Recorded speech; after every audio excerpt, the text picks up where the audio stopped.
Dhananjay, hi. Good to see you in this morning. Well, that was the top loser on Friday, but I'm going to ask you about the top gainer on the Nifty on Friday as well as today. HCL Tech, that one is up around 5% today as well. Do you think that there's a re-rating that the stock could go through, and in general the IT space could possibly become one of the outperformers sector-wise this year as compared to last year when it wasn't? Yeah, I think the thing is, with respect to HCL per se, they have actually delivered better results. The surprise has been on the positive side, and we think that there is an upside to the stock even from Friday's close. So I think today the stock is up as well.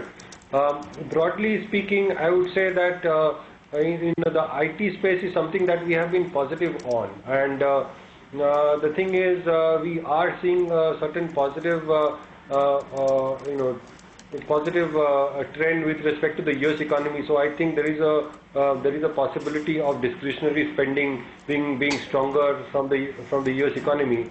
But we are not very sure about what is the trend we'll see in the European zone. So Eurozone is actually slowing.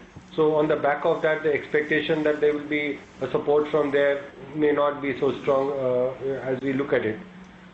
From a market standpoint, I would say that the market has actually run up quite significantly in terms of both valuations and expectations. So the earnings that are coming around, if you look at the third quarter results, are basically not meeting expectation. There is a downside surprise.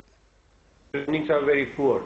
So I think from that standpoint, the benchmark indices seem to have actually run up quite significantly, largely on the back of significant FI allocation during this month, and especially after the ECB deciding to do a quantitative easing. So all those things have helped valuation, but I think the earnings are not really matching up.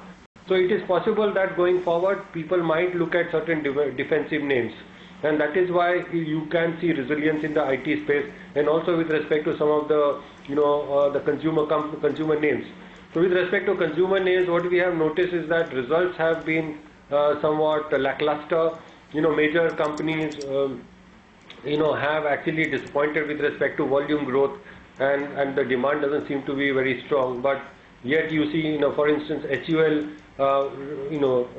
showed a downside surprise with respect to the overall business growth. But beyond the temporary correction, the stock actually moved back up again. So I think there is a certain behavior that we are observing in the market, wherein people are kind of somewhat jittery about over the valuation and now moving into some defensive names.